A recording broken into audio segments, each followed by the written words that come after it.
The life of a wealthy city dweller suddenly changes after a teenage boy helps him with a flat tire on a deserted road, and eventually he learns about the boy's problems and decides to do something about it.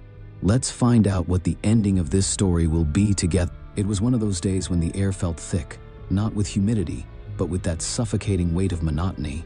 I remember sitting at my kitchen table that morning, the light from the window carving out sharp angles on the granite countertop. The city stretched out below, a sea of grays and browns, a skyline punctuated by jagged towers like knives pointing skyward.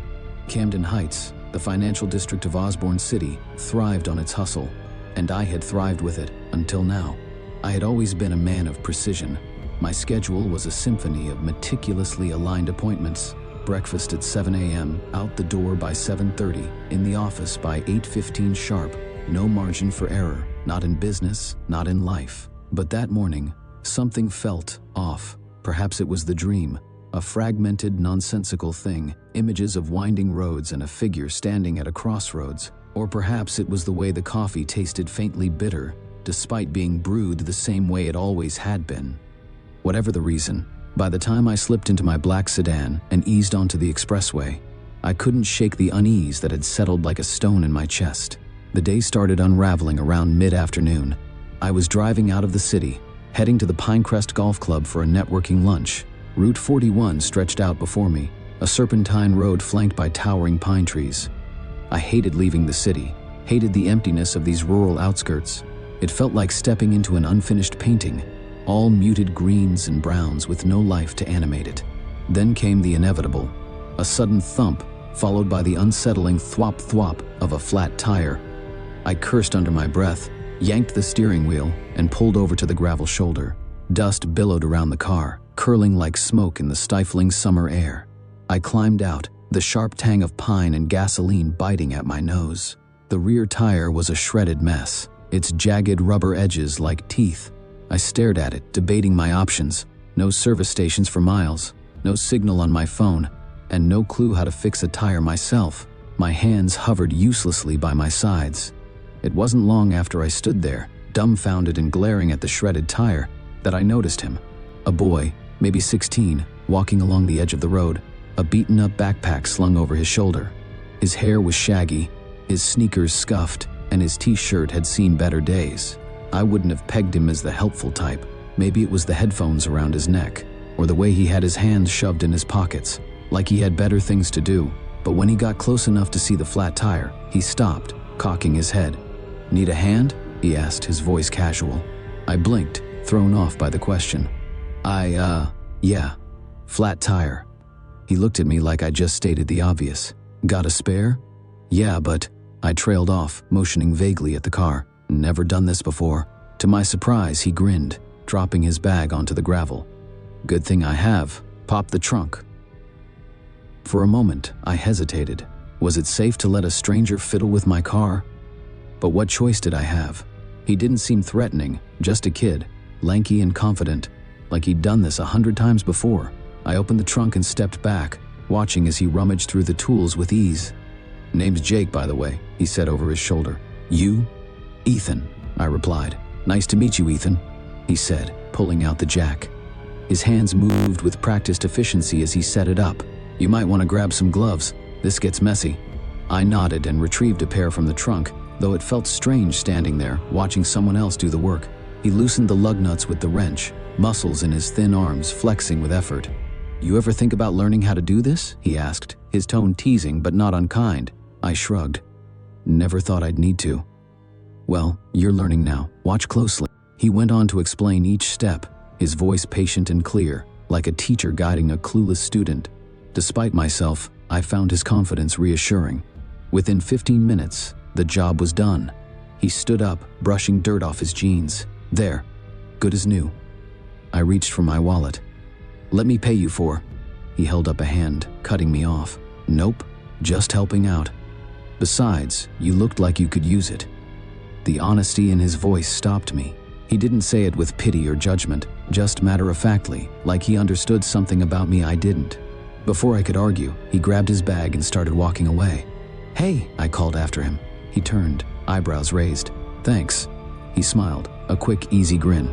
"Anytime." Jake's grin stayed with me long after he walked away, disappearing down the road with his bag slung over one shoulder. There was something unsettling about it, though I couldn't put my finger on why. Maybe it was the simplicity of his help, the way he didn't expect anything in return. People didn't do that, not in my world. Everything came with a price tag. I climbed back into the car, the patched wheel humming smoothly against the pavement as I drove away. The air conditioning hummed, drowning out my thoughts, but my mind was already spiraling. There was something about Jake, his ease, his quiet competence, that lingered. It wasn't just the flat tire. It was like he'd seen me, the real me, not the polished version I put on for boardrooms and client meetings. If you like the story and would like to support the channel, please subscribe to the channel and tell us what country you are watching from. The weekend came and went, but Jake's image stayed with me. It wasn't just his refusal to take the money. It was the quiet confidence in his actions, the way he didn't seem burdened by the world around him, despite clearly carrying a heavier load than I ever had. By Monday morning, I was no closer to shaking him from my thoughts. My inbox overflowed with emails, my phone buzzed with meeting reminders, but none of it seemed to matter. The monotony of my city life suddenly felt more glaring, more suffocating. By Tuesday, I caved. I found myself driving back out to Route 41, retracing my steps as if compelled by something I couldn't name. The road stretched ahead of me, flanked by the same tall pines and open fields. This time, I wasn't running late or stressed. I was searching. The old tire tracks where I'd pulled over were still faintly visible in the gravel, but Jake was nowhere to be seen. I parked by the shoulder and scanned the horizon, unsure of what I was even looking for. A sign? A clue? Him? And then, as if on cue, he appeared. Jake was walking down the road, his bag slung over one shoulder, a half-eaten apple in his hand. He looked up when he saw me, his expression flickering with something between surprise and curiosity. I stepped out of the car, waving him over. "You again," he said, smirking as he approached. "Another flat tire?" "No," I replied, feeling strangely self-conscious under his gaze. I just wanted to thank you, properly this time." Jake raised an eyebrow. "You already tried that, remember?" "Yeah, but two." I hesitated, unsure how to explain myself without sounding ridiculous. "Look, you helped me out, and I don't know, maybe I just wanted to return the favor." He chuckled, taking another bite of his apple. "Well, unless you know how to fix the cracked ceiling in my bedroom, I don't think there's much you can do." "Try me," I said, the words coming out before I could think them through. Jake paused, studying me for a long moment. His easy smile faded slightly, replaced by something more guarded. "You serious?" "Yeah," I said, surprising even myself. "I'm serious." Jake's house wasn't far from where I'd broken down, just a 10-minute walk down a dirt path that veered off the main road. It wasn't what I'd expected, though I wasn't sure what I had expected. The house was small and weathered, its once white paint now a peeling gray. The porch sagged under the weight of years of neglect, and the screen door hung slightly crooked. A rusted bike leaned against the side of the house, its tires flat and its handlebars bent. Jake led me up the creaking steps, tossing his bag onto the porch. "Welcome to the palace," he said with a dry laugh. I didn't respond, too busy taking in the details. The windows were clouded with grime, the roof missing a few shingles. It was a house that had been forgotten, left to weather the elements with little care or attention. Inside, the air was warm and slightly stale, carrying the faint scent of damp wood.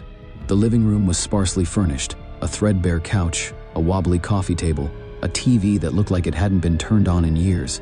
There were signs of life, though. A pair of sneakers kicked off near the door, a school backpack leaning against the wall, and a stack of dishes drying on the counter. "Lucas," Jake called out, his voice echoing through the house. "You here?" A moment later, a younger boy appeared in the doorway, wiping his hands on a dish towel. He looked to be about 10, with the same sandy hair as Jake and a mischievous grin that immediately lit up the room. "Who's this?" the boy asked, his eyes darting toward me. "This is Ethan," Jake said, tossing an arm around Lucas's shoulders, the guy with the flat tire. Lucas's grin widened. "Oh, the helpless city guy?" I laughed despite myself. "Yeah, that's me." "Lucas, don't be rude," Jake said, though his tone was light. "He's here too." He trailed off, glancing at me. "Actually, why are you here?" "I told you," I said, stepping further into the room. "To help." The first thing I noticed was the ceiling. Jake wasn't kidding. It had a large crack running through it. a jagged line that seemed to split the room in two. It wasn't just cosmetic either. When I looked closer, I could see faint traces of water damage around the edges, the wood swollen and discolored. "How long's it been like this?" I asked, pointing upward. Jake shrugged. "Couple of years maybe. We just don't sit under it when it rains." I frowned. "You ever think about getting it fixed?" Jake snorted. "With what money?" The words hung in the air, heavy and unspoken. I glanced at Lucas, who had busied himself sorting through a stack of school books on the coffee table. There was a quiet tension between them, an unspoken understanding that they were doing the best they could with what they had. "Well," I said after a moment, "maybe we start with this." Jake looked at me, his expression skeptical. "You know how to fix a ceiling?" "No," I admitted, "but I know people who do." That evening, I made a few phone calls. Contractors, electricians, plumbers, people I'd worked with on my own apartment renovations. Most of them were reluctant to take on a job so far outside the city, but after a few favors were called in and a few checks were written, I managed to convince a small crew to take a look. Over the next week, I found myself driving back to Pinecrest almost daily. The first time I showed up with the contractor, Jake was visibly uncomfortable. He stood with his arms crossed, watching as the man examined the ceiling and scribbled notes on a clipboard. "This isn't charity," Jake said quietly, pulling me aside. "I don't need a handout." "It's not a handout," I replied. "Think of it as repayment for the tire." Jake narrowed his eyes but said nothing. He didn't trust me, not yet. But Lucas, on the other hand, was thrilled. He followed the contractor around, peppering him with questions about tools and materials, his excitement infectious. The first few days were awkward, to say the least. The contractor, a burly man named Greg, worked diligently to assess the structural damage while Jake hovered nearby, his posture rigid with unease. I could tell he didn't like the intrusion, not just of the workers, but of me. Lucas, on the other hand, couldn't have been happier. He followed Greg around like a shadow, peppering him with endless questions about tools and construction techniques. "Why do you use a level for everything?" Lucas asked, squatting next to Greg as he measured a beam. "To make sure it's straight," Greg replied without missing a beat. "If you don't build straight, the whole thing can come down. Like Jenga," Lucas said, his face lighting up. Greg chuckled. "Exactly." Jake watched from the corner, arms crossed, his eyes flicking between Lucas and me. I couldn't tell if he was annoyed, curious, or both. Probably both. Every so often I'd catch his gaze, and he'd look away quickly, like he didn't want to be caught paying attention.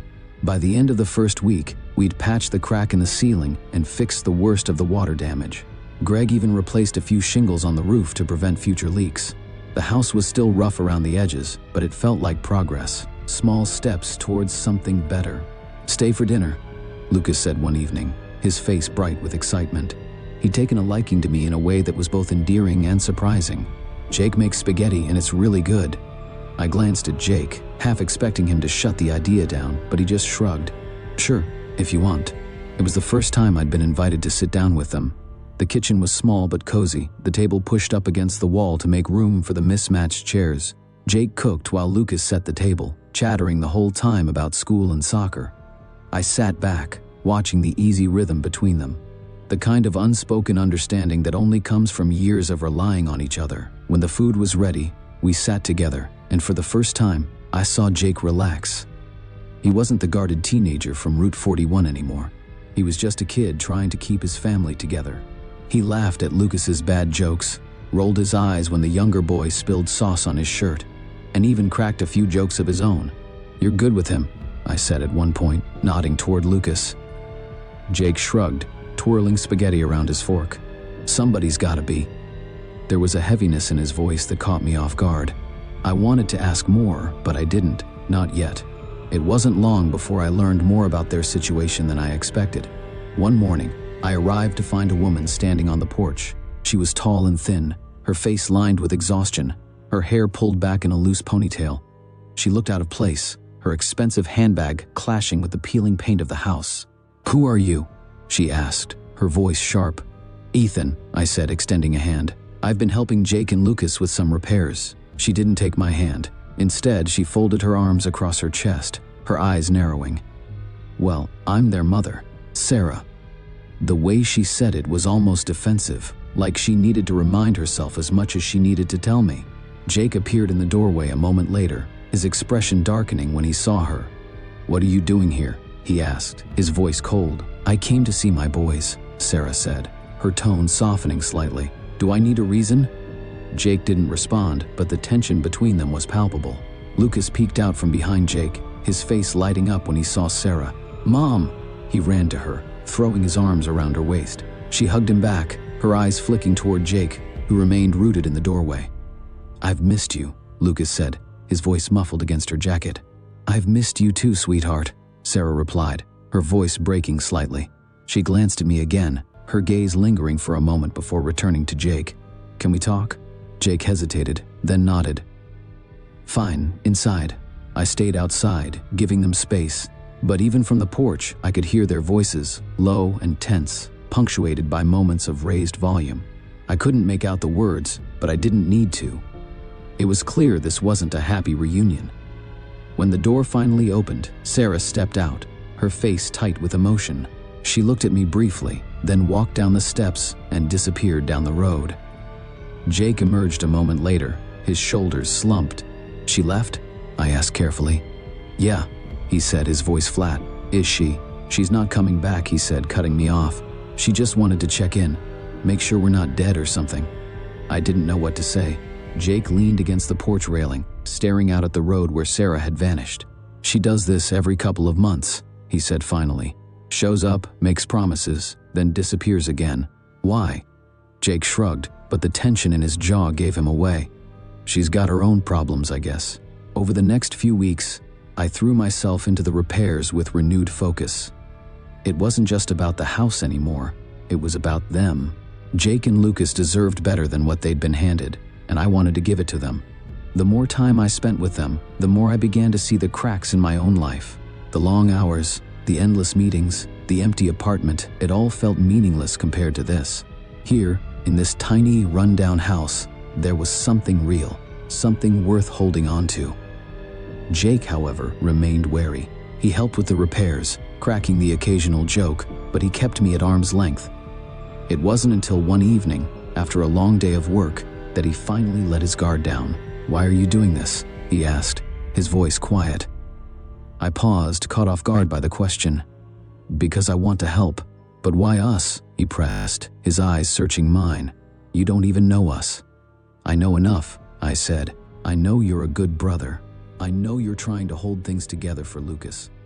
And I know you shouldn't have to do it alone." Jake looked away, his jaw tightening. "I don't need charity." "This isn't charity," I said firmly. "It's just me trying to be a decent human being for once." For a long moment, he said nothing. Then finally, he nodded. "All right," he said quietly. "But don't expect me to start calling you a saint or anything." I laughed. Noted. The weeks that followed were filled with steady progress, not just on the house, but on the bond I was forming with Jake and Lucas. The ceiling was fully repaired, the leaky roof patched, and we even managed to repaint the exterior with a fresh coat of pale blue that Lucas picked out. For the first time in years, the house looked alive, like someone cared about it. Jake had softened, albeit slowly. He still carried an edge of caution, as if waiting for the other shoe to drop, but he'd stopped treating me like an outsider. He worked alongside the contractors, learning as much as he could about the repairs, and even started asking questions about budgeting and finances. "Not bad with numbers," I said one afternoon, watching him jot down figures on a piece of scrap paper. He shrugged. "Gotta make the money stretch somehow." I studied him for a moment, struck by the quiet determination in his voice. He wasn't just trying to survive, he was trying to build something better for Lucas. It reminded me of someone I used to know, me, 20 years ago, before success had dulled my sense of purpose. It was Lucas who surprised me the most. The boy was a bundle of energy, always asking questions, always dreaming. One evening, as we sat on the porch watching the sun dip below the trees, he turned to me with a look of pure determination. "You think I could go to college someday?" he asked. "Of course," I said without hesitation. "Why wouldn't you?" He hesitated, glancing at Jake, who was sitting nearby with his arms crossed. "I don't know. Feels like something only rich kids get to do." Jake's jaw tightened, but he didn't say anything. I leaned forward, catching Lucas's eye. "Listen to me. College isn't just for rich kids. It's for anyone who works hard and wants to make something of themselves. And if that's what you want, I'll do everything I can to help you get there." Lucas beamed, his grin wide and infectious. "Thanks, Ethan." Jake didn't say a word, but later that night, as we packed up tools in the backyard, he muttered, "You really mean that? About helping him?" "Yeah," I said. "I do." Jake nodded, his expression unreadable. "Good. He deserves it. If you like the story and would like to support the channel, please subscribe and leave a comment. I'd be very pleased." The repairs were nearly done when the first real challenge struck. It started with a letter, an official-looking envelope addressed to Sarah. Jake found it in the pile of mail one morning, and when he opened it, his face went pale. "What is it?" I asked. "Eviction notice," he said, his voice flat. "Apparently, Mom hasn't been paying the property taxes. They're giving us 30 days to clear it, or we lose the house." I felt a knot tighten in my stomach. "How much do you need?" Jake hesitated, the weight of pride and necessity warring in his eyes. "Too much," he said finally, handing me the letter. I scanned the document, my heart sinking. The amount wasn't astronomical, not by my standards. But for Jake, it might as well have been $1 million. "We'll figure it out," I said, my mind already racing. "How?" Jake asked, his voice sharp. "I don't have that kind of money lying around, and neither do you. You don't know what I have," I said evenly. "But I'm not letting you lose this house." He stared at me, his jaw tightening. "I don't want your charity, Ethan. This isn't charity," I said, matching his tone. "It's an investment in you, in Lucas, in this life you're trying to build." Jake looked away, his hands clenching into fists. "You don't get it. People like me, we don't get rescued. We just survive." "Well, maybe it's time for that to change," I said quietly. Over the next week, I pulled every string I could think of. I called old contacts, shuffled investments, and even sold off a few personal assets to come up with the money. Jake hated it, but he didn't fight me, not after Lucas overheard and begged him to let me help.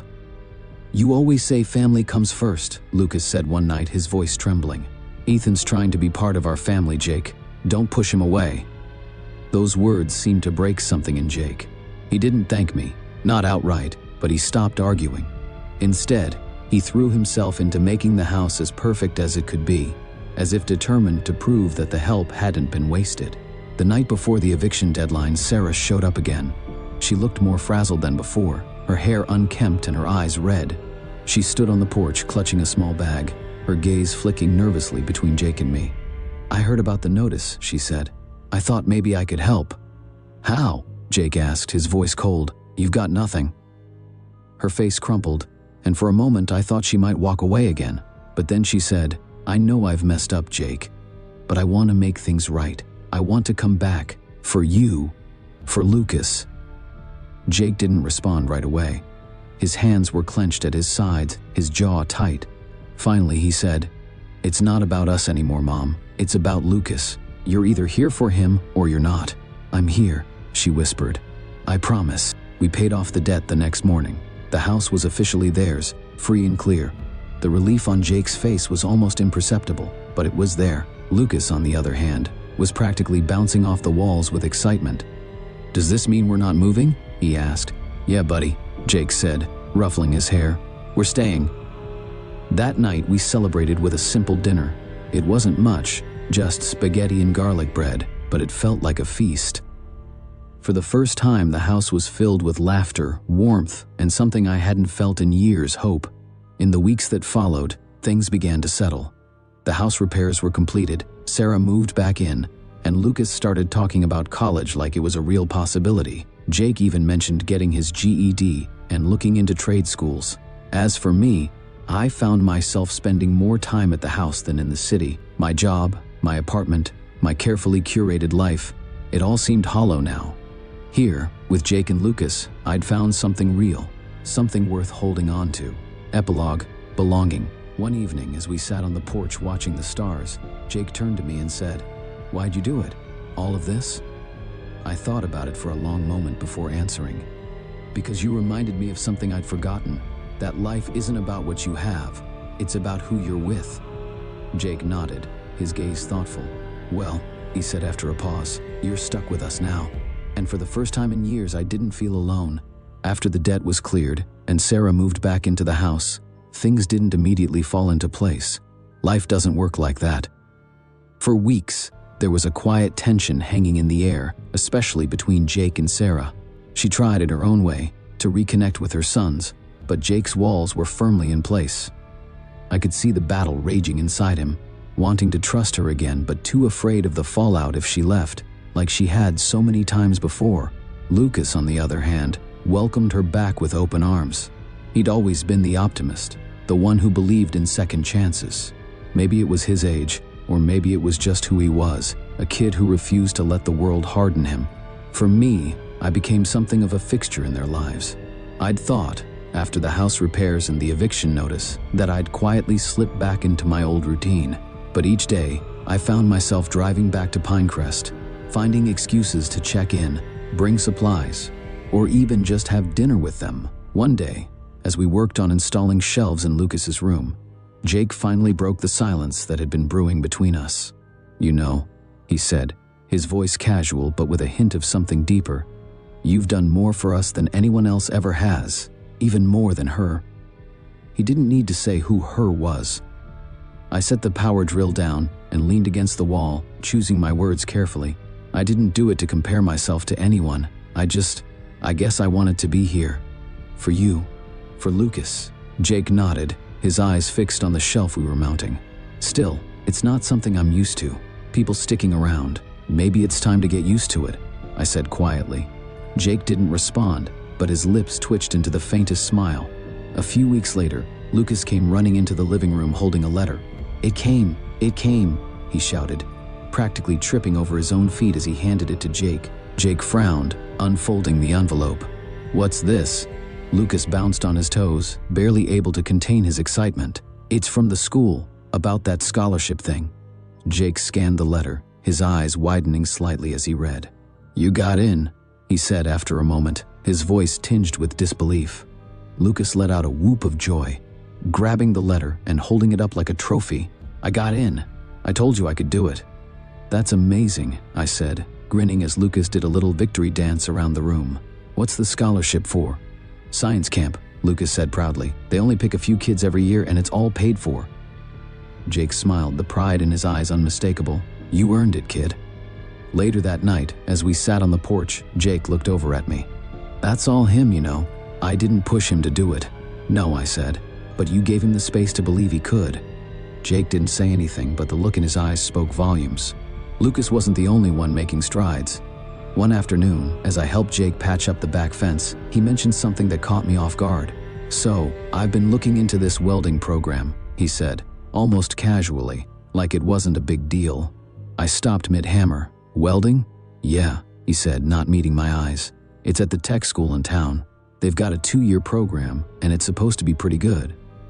"That's incredible," I said. "When did you decide this?" He shrugged. "Been thinking about it for a while. Figured if Lucas can dream big, maybe I can too." The humility in his voice hit me hard. Jake had spent so long putting everyone else first that the idea of doing something for himself was almost foreign. I clapped a hand on his shoulder. "You'd be great at it." Jake nodded, a small smile tugging at his lips. "Yeah, maybe." With the house repairs complete and their futures taking shape, it felt like things were finally falling into place. But life, as I'd learned, doesn't tie itself up in neat little bows.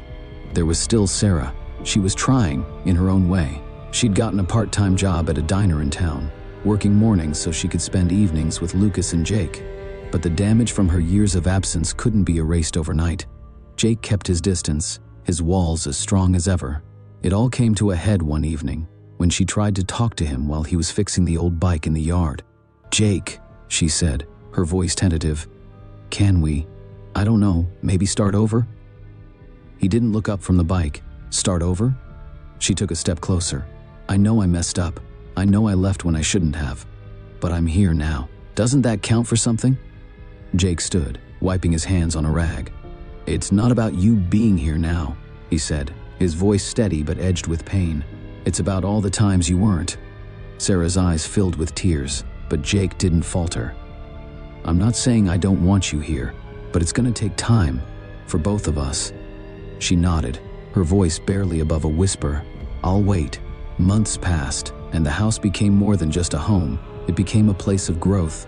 Lucas thrived in his classes, earning top marks and making plans for the future. Jake enrolled in the welding program, balancing his studies with part-time work at a repair shop in town. As for me, I found myself spending less time in the city and more time in Pinecrest. My job became less about climbing the corporate ladder and more about finding a balance that felt meaningful. I even started volunteering at the tech school where Jake was studying, offering workshops on budgeting and finance. One evening, as we sat around the kitchen table, Jake looked over at me and said, "You know, you're pretty much family now." I laughed, but the warmth in his voice made my chest tighten. "Well, I'm honored," I said. Lucas grinned. "You're stuck with us." And for the first time in years, I felt like I belonged. Epilogue: the path ahead. The day Lucas left for science camp, the entire house buzzed with excitement. Jake helped him pack, double-checking every detail, while Sarah fussed over snacks for the bus ride. I stood back, watching them, a quiet pride swelling in my chest. As Lucas climbed onto the bus, he waved frantically, his face glowing with happiness. Jake and Sarah waved back, and for a moment, they looked like the family they were always meant to be. When the bus disappeared down the road, Jake turned to me. "You know," he said, "we couldn't have done any of this without you." "Sure you could have," I said. "You didn't need me. You just needed a chance." Jake smiled, shaking his head. "Well, either way, thanks for everything." As I drove back to the city that evening, I thought about how much had changed, not just for them, but for me. I'd started this journey thinking I was helping them, but the truth was, they'd helped me just as much. They reminded me of what really mattered: family, connection, and the simple act of showing up. And as I pulled into my driveway, the sun setting behind me, I felt something I hadn't felt in years: peace. If you like the story and would like to support the channel, please subscribe and leave a comment. I'd be very pleased.